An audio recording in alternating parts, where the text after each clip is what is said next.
Beb, Yes. tahu nggak? Sebenarnya podcast ini kita buat dengan latar belakang kita muak satu sama lain. Iya dong. Aku kok enggak ya? Oh, aku sih muak ya. Jadi maksudnya kamu udah gak mau lagi sama aku? Enggak, jangan gitu dong. Itu kan jadi membuat pendengar kita jadi merasa. Karena emang terdengarnya seperti itu, Beb. Memang. Teman-teman, jadi ini ya, hari ini kita ngomongin topik yang. Kamu kan tahu aku lagi hamil, lagi sensitif, kok kamu ngomongnya topik gitu sih? Soalnya kamu hamil nggak hamil, bercandaku sama aja sih. Jadi aku nggak berubah. Teman-teman, jadi hari ini topik kita agak sensitif memang. Nggak, kita mau bilang gini. Lagi sama ini ngobrol-ngobrol kan, terus kita pikir, Beb, sebenarnya kan waktu kita menikah ini, kita udah 2 tahun kan, ini udah mau punya anak. Sebenarnya kan banyak banget hal yang kita nggak suka ya. Nggak suka apa nih? Nggak suka kepribadian. Satu sama lain? Iya. Oh iya banyak. Banyak kepribadian. Wah banyak banget, Beb. Woi, jangan gitu. Dan woy. kalian akan mendengarkan para pendengar apa yang saya nggak suka. Woi, jangan gitu. Kayaknya gue jelek banget tuh. Kayaknya ngegas. Tapi gue juga gak suka sama lo. Nggak, jadi gini. Banyak banget hal-hal yang kita nggak suka. Dan kenapa kita mau bahas topik ini? Karena banyak banget orang yang ketika mau menikah, mereka tuh nyari banyak kesamaan di mereka. Antara kedua belah pihak gitu ya. Iya. Maksudnya gini, kita angkat topik ini khusus karena ketika pandemi, orang gak bisa kemana-mana, orang ketemu terus berdua, akhirnya mereka jadi melihat hal-hal yang dulu mungkin udah muak, sekarang tambah muak, Beb. Oh iya benar. Kalau gini, kalau dulu kan mereka ke kantor, terus kan mereka pulang malam doang. Betul. Bercinta sedikit, Oke. atau bercinta banyak. Jadi paling maksimal paling 4 jam waktu yang dihabiskan dengan sadar Iya. bersama pasangan. Selebihnya gitu gak kan. sadar kan. Either dia tidur, atau dia mabok. Either dia tidur atau di luar maksudnya, Beb. Iya, atau tidur di luar Kantor. maksudnya. Oh bukan, di kantor. Jadi itu gini, ketika nanti kalian menikah ya, awal-awal itu kan seru banget bareng, masih nungguin momen bercinta segala macam. Sampai gitu. sekarang juga momen bercinta kita juga seru sih, Beb. Memang kita perlu bahas di sini gak bercinta? Enggak perlu. Ya hal ini yang hari ini yang muak-muak aja. Nah, jadi sebenarnya ketika nanti kalian berjalan waktu nih, banyak banget hal-hal yang beda banget yang kalian nggak pernah sadar sebelumnya. Betul. Makanya di pandemi ini kita ketemu banyak orang ngobrol sama kita, banyak yang chat, banyak yang DM, banyak yang email juga. Dia bilang, Kak, ada yang orang DM begini, saudaranya atau dirinya tuh sering berantem sama pasangannya akhir-akhir ini. Jadi berantem itu banyak banget sebenarnya. Terus waktu kita baca email, banyak baca DM, kita jadi mikir, kenapa ya? Kok tiba-tiba pertengkaran jadi sangat signifikan gitu. Kalau dulu ya, yang DM masuk tuh biasanya LDR. I see. Biasanya mereka LDR terus lagi gimana nih caranya biasanya topik trending topiknya itu LDR. Gitu ya. Kalau sekarang tuh pertengkaran, terutama yang udah menikah atau yang pacaran pun sering bertengkar sebetulnya. Jadi kita mikir kan, kenapa sih kurang belayan berarti, Beb. Atau terlalu banyak belayan. Enggak, kenapa sih akhir-akhir ini orang jadi banyak berantem sebetulnya. Jadi setelah kita telaah, bukan karena pandeminya, sekalipun itu trigger, tapi karena akhirnya ketika pandemi mereka jadi melihat hal yang berbeda lebih sering gitu loh. Jadi bayangin ya, lu akan ngelihat pasangan lu lebih sering dan lu bakal makin realize lu sebel sama dia karena dia beda sama lu. Betul. Gitu. Karena hal yang annoying kalau misalnya jarang kelihatan, ya udahlah. Iya, gitu. Sekarang annoying satu, terus 24 jam bersama-sama dikali triple, dikali 4 kali lipat gitu. Bayangin gitu, kalau misalnya dulu istri misalnya ya, istri ibu rumah tangga di rumah, tapi suaminya kerja kantor. Ya kan dia ketemunya jarang istri di rumah. Betul. Kalau sekarang suaminya WFH, berarti kan lu ketemu 24 jam sama istri lu. Nah, gitu. Akhirnya lu jadi sering berantem kan? Muak. Iya, jangan gitu. Kayaknya muaknya ke gua gitu banget. Oh iya dong. Nah, sebenarnya mungkin yang menjadi pertanyaan adalah kenapa sih, Beb, hal ini menjadi penting untuk kita bahas. Oke. Ini yang gue pengen bagi sama teman-teman. Lu jangan pernah merit untuk lu nyari bahagia. Terdengar jahat tuh, Beb. Loh, padahal kalau misalnya kita denger di kayak fairy tale gitu ya, and they live happily ever after. Iya. Nggak ada yang live sadly ever after. Enggak, setelah kalau ada sequelnya kan mereka divorce habis itu. Atau berantem. Gini, teman-teman. Ini menurut gue salahnya, tapi kalau lu nggak setuju, gue nggak masalah. Gue bilang gini, ketika lu menikah nyari bahagia, berarti kan ada alasannya sebelum menikah lu nggak bahagia. Oke. Biasa gini, gue pengen menikah nih karena gue pengen bahagia hidup sama dia. Berarti ada kemungkinan lu waktu hidup sendiri lu nggak bahagia. Atau ada yang kurang Ada gitu. yang kurang bahagia. Sehingga harus menikah untuk mengisi kekurangan itu. Betul. Makanya ketika lu menikah, ketika lu nggak mendapatkan ekspektasi kebahagiaan lu merasa banyak hal, ih kok ternyata jadi gini sih gitu. Dan yang tadinya berbeda jadi bikin bahagia, sekarang berbeda jadi bikin lu sengsara gitu. Betul. Gitu.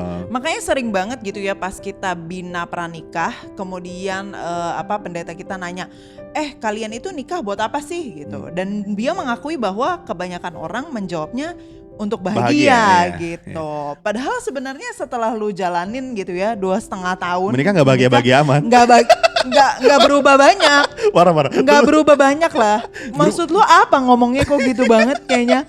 Gue yang lagi hamil sensitif, gue jadi pengen nangis nih. Maksudnya nggak berubah banyak apa nggak berubah banyak? Maksudnya gini lah, kadar kebahagiaannya gitu ya oke lah, bisa menjadi lebih seneng, tapi juga at the same time ada suatu titik kerapuhan di mana lu bisa juga jadi jauh lebih sedih. Jadi misalnya sebelum married lu segini, selalu married lu jadi bahagia sedikit, lu bisa juga jadi nggak lebih bahagia. Betul sekali. Makanya married itu tidak mengubah apa-apa. Betul. Kita mau bilang gini bahwa kalau menurut gua pun nggak punya mindset ini sebelum gua menikah, to be honest. Tapi setelah gua menikah, gua pernah bilang kan, tahun 2020 ini gua happy banget, karena gua merasa mindset gua tentang pernikahan itu berbeda. Gua merasa gua happy banget bukan dengan atau tanpa Mendy sih, tapi gua happy banget dengan atau tanpa yang gua expect dulunya gua akan bahagia. Coba dijelasin, kok kayaknya susah tuh kalimatnya, Beb. Ini menarik. Jadi gua kan nggak dari orang kaya ya. Jadi gue tuh punya banyak target-target di daily life gue, di tahunan gue yang membuat gue merasa itu target kebahagiaan gue. Oke. Gitu. Jadi kadang-kadang workaholic dengan sangat, kadang-kadang nge-push diri sampai segitunya untuk mendapatkan kebahagiaan. Kalau lu tanya sekarang, kerja gue tidak berubah. Gue tetap nge-set planning dengan lebih matang, tapi itu nggak jadi tolak ukur kebahagiaan. Jadi sekarang gue merasa gue udah sangat happy sebelum gue capai target-target gue. Karena itu beda pola pikir. Nah, itu kan mau sambil merit atau belum merit, kan target-target goal kamu istilahnya belum tercapai. Maksudnya itu terpisah dari status kamu menikah gitu. Kenapa kemudian pernikahan menjadi suatu variabel yang mempengaruhi dalam target kamu? Ini menarik. Sekalipun pertanyaannya susah, gue hampir gak bisa jawab, tapi gue kepikiran. Jadi gini, teman-teman gini. Jangan dia gak ngerti lagi pertanyaan. Iya mungkin. Ini menarik. Gue bilang gini, kalau misalnya dulu ya, gue punya variabel X gaji gue sekian untuk gue jadi bahagia, gitu kan. Nah, kalau sekarang sebelum gue punya X, gue udah bahagia. Oke. Dan pernikahan gue membuat gue ingin membagi kebahagiaan gue sama pasangan gue. Jadi ketika mindset lu happy hidupnya, dan pasangan lu adalah tempat lu berbagi kebahagiaan sama pasangan lu, itu membuat mindset lu kan berubah. Lu tuh jadi terus happy terlepas target lu achieve atau enggak. Sekalipun hidup lu masih punya target ya. Betul. Maksud gue gitu. Misalnya contoh gini, gue tuh suka banget godain Mendy. Jadi menurut gue, sekalipun gue gak achieve target gue, ketika gue godain dia, gue bahagia. Oh my god. Nah, Oke, kan, siap. Itu jadi kebahagiaan juga kamu itu berbanding lurus dengan godain gue. Bisa bilang gitu. Jadi teman-teman, gue bilang gini, ketika lu bahagia karena pasangan lu bisa ngasih lu ini, itu yang jadi bahaya. Karena nanti kan someday dia gak bisa ngasih. Betul. Lu gak jadi bahagia, lu jadi uring-uringan. Betul. Tapi in a way gue agak setuju gak setuju nih. Karena gimana pun juga prinsip gue sih ya, gue. Kalau lu udah seneng, terus abis itu lu ketemu orang yang maksudnya lu bisa share your happiness gitu, atau lu bisa bahkan share your load lah, share sadness even gitu, share achievement, itu happiness lu tuh bisa double. Jadi in a way sebenarnya pernikahan bisa mempengaruhi kebahagiaan juga. Gitu. In that sense gitu ya. Dalam artian kalau lu memiliki pasangan yang bisa sharing apapun, baik itu kebahagiaan maupun kesedihan. Dan keisangan juga. Kamu bisa sebut dong. Enggak, itu enggak berlaku buat gue soalnya. Oh, itu berlaku buat gue soalnya. Tapi in other hand, kalau lu gak punya pasangan yang lu bisa share itu, lu ketika misalnya dia achieve something, atau dia punya penghasilan lebih oke, lebih top chair, lebih sukses, lu bukannya jadi happy, lu malah jadi iri. Oh, gitu. that makes sense. Karena Ya, lu ya. dulunya nggak sharing happiness Ya, gitu. Dulu cuma nganggap bahwa ya dia sebagai kayak saingan lah gitu, atau seseorang yang mencapai target, atau ya bukan seseorang yang bisa jadi teman hidup gitu. Ngerti. Tapi in other way juga, kalau lu misalnya nggak bisa share sadness lu bisa double, karena lu yang tadinya menghadapi kesulitan itu sendiri, terus lu nangis gitu ya, oh, gue sendiri.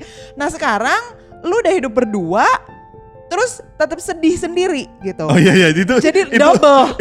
Jadi double. Itu enak tuh. Karena lu punya orang yang mestinya bisa share your load, tapi ternyata dia malah nggak bisa ngertiin lu lebih parah gitu. Dan itu lebih terasa lonely gitu. Lebih terasa sedih, lebih terasa lonely karena lu kan expect ya lu bisa share kesedihan lu gitu. Tapi ternyata dia malah mengecewakan lu. Nah, itu jadi bisa lebih buat lu desperation banget. Gue setuju. Jadi jangan sampai ketika lu punya pasangan lu curhatnya sama orang lain. Karena pasangan lu gak bisa buat berbagi. Bener. Itu gak enak. Karena gue ada teman juga. Misalnya gini ya.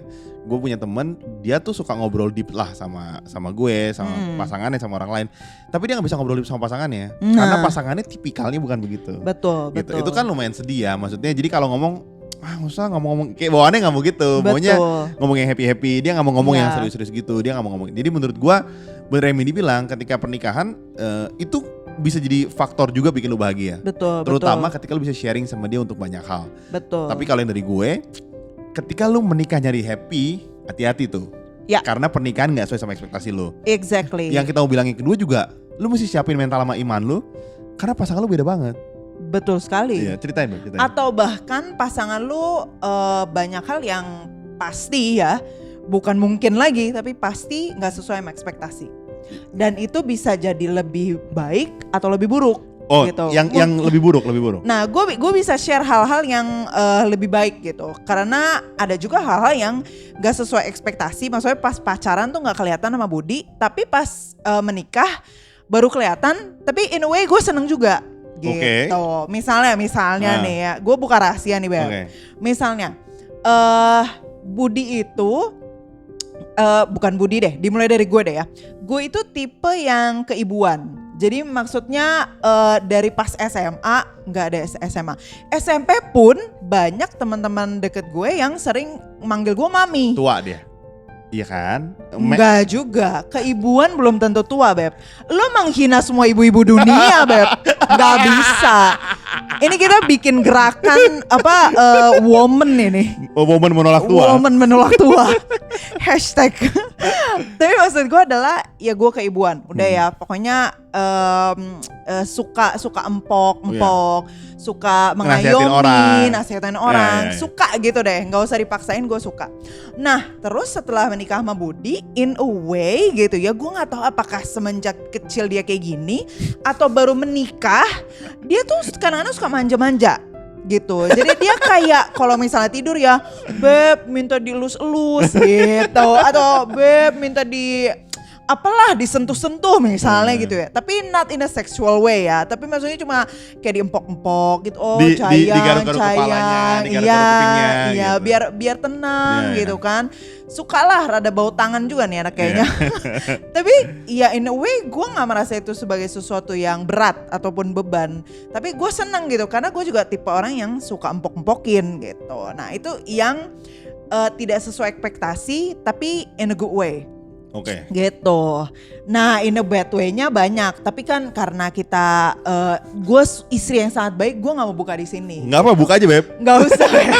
Kita buka-buka harus kalau sama pasangan doang. Gak boleh buka sama orang lain. Bener. Gue sih gak apa-apa buka. Dan bener juga banyak banget ekspektasi yang buruk yang tertular. Maksudnya gini teman-teman, hal-hal yang lu gak pernah expect tapi tertular. Nah coba Beb, misalnya, lu kayaknya mau muncratin semua Beb. Enggak, ini menarik. Jadi dulu gue tuh kebiasaan karena dulu gue kan memang keluarganya nggak kaya. Jadi hiburan kita tuh nonton TV. Di kamar kita ada TV. Jadi kebiasaan di rumah gue kalau tidur tuh setel TV. Gitu. Nah jadi gue tuh terbiasa dengan suara-suara ambience gitu. Jadi kalau gue ke WC pasti ada setel YouTube, ada bunyi-bunyian lah. Gitu. Kalau di kamar juga nonton YouTube terus ketiduran. Nah ini dia suka marah-marah. Karena dia Annoying kan. Yang kedua kan bahaya juga kalau tidur sinyal tuh deket di kepala lo gitu. Betul. Nah akhir-akhir ini sekarang gantian dia. Dia yang tidur di sebelahnya iPad gitu loh sambil nonton Netflix. Apa aja gue kayak, kok enak jadi ikut gue gitu. Padahal gue aja merasa, jadi awal-awal menikah, gue merasa habit gue mulai hilang. Gitu. Terus sekarang habit gue muncul lagi, orang dianya juga begitu sama kayak gue. Jadi itu kan hal-hal yang lu gak pernah expect. Jadi tertular gitu. Atau misalnya gue yang tadinya gak baca, sekarang gue jadi baca. Sama dia jadi kompetitor sekarang. Itu kan juga gak pernah gue expect. Betul, itu yang bagus. Itu yang gitu bagus. Kan. Jadi ketika kalian menikah, jangan kalian pikir gini ya, tenang, nanti gue akan pengaruhin dia. Gak bisa. Nanti gue akan merubah dia. Gak bisa. Terkadang yang terjadi di other way gitu. Lu jadi ikut-ikutan jelek misalnya gitu. Karena lu kagak pernah tahu kan ketika di pernikahan kan gini. Ini teman-teman menarik ya gini. Hal yang lu pegang ketika lu masih single bisa jadi hal yang gak lu pegang lagi ketika lu menikah. Wow, itu dalam banget dan kayaknya butuh klarifikasi. Enggak gini, hal yang lu pegang ketika lu misalnya gini. Misalnya ya, gue susah jelasin ya, misalnya gini ya. Mandy punya sebuah value yang dia yakini banget gitu. Oke. Misalnya dia kan tipe pengajar yang sangat jujur, hatinya baik gitu kan. Terus kayak yang sangat-sangat tau gak? Kayaknya ini endingnya gak enak nih. Bukan, maksud gue gini, lu kalau tahu Mandy itu tipe seorang, Mandy kan dosen pengajar yang jujur, baik segala macam gitu. Sedangkan gue nggak pernah jadi dosen, gue liat banyak orang jahat, jadi gue merasa ini orang jahat nih gitu. Nah, value yang dulu dia pegang sebagai seorang pengajar akhirnya mulai berubah kan. Gue gak bilang jadi buruk berubahnya, tapi gue bilang dia jadi lebih beradaptasi mana yang buruk mana yang baik buat dia. Dulu pandangannya semua hal tuh baik, sekarang jadi lebih utopia. Utopis. Jadi semua jadi baik, sekarang enggak. Jadi maksud gue hal-hal yang lu pegang bisa berubah ketika lu menikah gitu. Kadang-kadang karena gini, prinsip-prinsip gitu. Betul. Tapi banyak juga yang nggak berubah. Betul. Ada juga yang makin kuat gitu, makin dipertegas. Tapi ada hal-hal yang jadi berubah. Jadi ketika lu menikah, jangan pernah lu merasa lu bisa ngubah dia yang pertama. Betul. Atau jangan pernah lu merasa gua nih baik, dia nih buruk, jadi dia akan ikut gua gitu. Kadang-kadang yang menurut lu buruk buat lu, ternyata itu baik di situasi tertentu.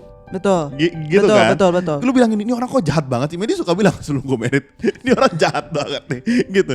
Dan sekarang setelah kita menikah, gue merasa Beb, tempat kamu lebih jahat ya dari gue. Jadi kan point of view-nya berubah. Gue gak bilang hidup jahat baik, tapi gue bilang ketika lu menikah banyak banget hal-hal yang mempengaruhi hidup lu. Jadi ini poin dari gue. Ketika lu married, lu jangan bilang gini ya, ih senengnya kita hobinya sama gitu. Ih senengnya kita sama-sama suka nonton film. Nah, banyak orang bilang gini, ih enaknya Budi sama Mandy sama-sama musisi. Gak enak men. Belum tentu. Gak enak, maksud gue contoh gini. Misalnya gue suka ledekin Mandy, kan dia pemain musik, bagus, solfenya apa segala macam. Jadi gue suka nyanyi fals, dia suka marah. Gue ledekin terus, gue nyanyi fals terus, dia marah terus gitu. Jadi jangan lu pikir semua yang musisi tuh merit sama-sama enak. Gitu. Karena kita bisa annoying satu sama lain. Gak cuma musisi sih, semua orang yang memiliki jejak karir sama lah. Either itu lu sama-sama psikolog, sama-sama chef gitu. Karena mungkin lu punya approach yang beda. Atau dalam hal ini keahlian skill yang memang berbeda sih. Betul. Gua mau dulu. Enggak, gue maksudnya mau menghina lu sih sebenarnya. Parah banget. Maksudnya skill gue lebih bagus. Jadi gini, ketika lu pacaran, daripada lu nyari hal yang sama lakuin bareng, mendingan lu temukan hal yang beda dan lu pikir-pikir lu bisa terima gak nih yang beda. Karena ketika lu nanti married, hal yang beda ini akan di-emphasize lebih gede jadinya. Nah, itu gue setuju banget. Hal yang beda, misalnya contoh gini. Misalnya gua itu, Mandy tahu kan, gue tuh kan suka nembak-nembak air di toilet. Kamar mandi. Kan kita kan punya shower, terus kita punya semprotan air. Oh my goodness. Nah, dulu kan gue suka nyemprot-nyemprot dari semprotan WC-nya kan. Itu. Sekarang alias buang-buang air, guys. Sekarang tempat mandinya gue buka terus, jadi lebih parah lagi buang-buang. Ya ampun. Lebih banyak lagi pengborosan. Nah, jadi teman-teman kadang-kadang gini, hal-hal yang beda yang lu pikir itu dulu sederhana, coba lu cari tahu deh latar belakang keluarganya, habit dia, daily life-nya. Karena ketika lu menikah, dia kan nggak merasa perlu jaim lagi sama lu kan. Betul. Jadi itu akan di-emphasize dengan sangat gede. Yes. Gitu. Atau misalnya dulu suka kentut sembarangan. Sorry. Tapi tetap kentut sembarangan. Nanti kalau menikah kentutnya gak pakai sorry lagi. langsung. Biasa kentutnya cuma weekend doang pas kencan. Sekarang kali 24 jam kali 7 hari. Nah itu lo bayangin deh. Itu bener kan Beb? Benar, tapi menurut aku yang menjadi suatu permasalahan atau yang lu mesti persiapkan adalah mental dan lu punya perjuangan gitu. Istilahnya gini, ada banyak hal yang nggak bisa kita ubah dari pasangan, ataupun bisa tapi nggak semudah itu atau nggak secepat itu gitu. Dan gua rasa penting juga bagi seorang suami atau istri ya untuk bisa menerima dan juga mempersiapkan mental dirinya untuk ya menerima bahwa pasangannya nggak bisa diubah. Ada hal yang lu nggak bisa kontrol, men. Benar. Iya, kan? Jadi maksudnya misalnya nih, aduh suami gue suka buang sampah sembarangan gitu, atau yang gue paling sebel gitu ya, kita punya kadar apa ya, kita plastik. kita punya kadar eco-friendly itu sangat berbeda. Gitu Harus ya. eco-friendly. Jadi gue itu sangat mencoba gitu ya. Gue enggak sefanatik yang sampai zero waste banget. Enggak fanatik dia. Enggak. Tapi maksudnya buat gue kalau nggak perlu pakai plastik ya ngapain pakai plastik. Tapi kalau Budi bilang ya toh udah ada plastik, kenapa nggak digunain plastiknya? Enggak. Nih gue mau bilang sama lu soal kadar eco-friendly, men. Kita lagi jalan ke suatu tempat lah. Terus kita pengen beli gorengan, dia gak jadi beli karena pakai plastik. Nah, gua sih deep down kesel ya. Terus gue bilang gini, padahal gak merugikan dia guys. enggak, iya gua kesel tapi maksud gue gini. Jadi lu maunya apa? Lu mau siapin piring di mobil untuk kalau kita beli makanan kita pakai piring. Lu bayangin ya, kita mau beli gorengan gak jadi karena dia gak mau pakai plastik. Iya, karena menurut gue sayang banget. Gue cuma pengen mengsatisfy gue punya keinginan, tapi gue membuang sampah. Kalau gitu kalian nanti email kita bilang Kak saya setuju sama kakak atau saya nggak setuju nih penggunaan plastik gitu. Nah, gue pengen tahu responnya kalian. Menurut gue itu atau keterlaluan. mungkin kalian kayak merasa gila kasihan banget Kak Mendy pengen beli bakwan terus nggak jadi, terus kalian mau donasiin Tupperware ya silakan gitu ya. Boleh nanti kita sharing lah alamat kita gitu. Buat kalian sharing donasi Tupperware atau mungkin. Sampai segitunya woy.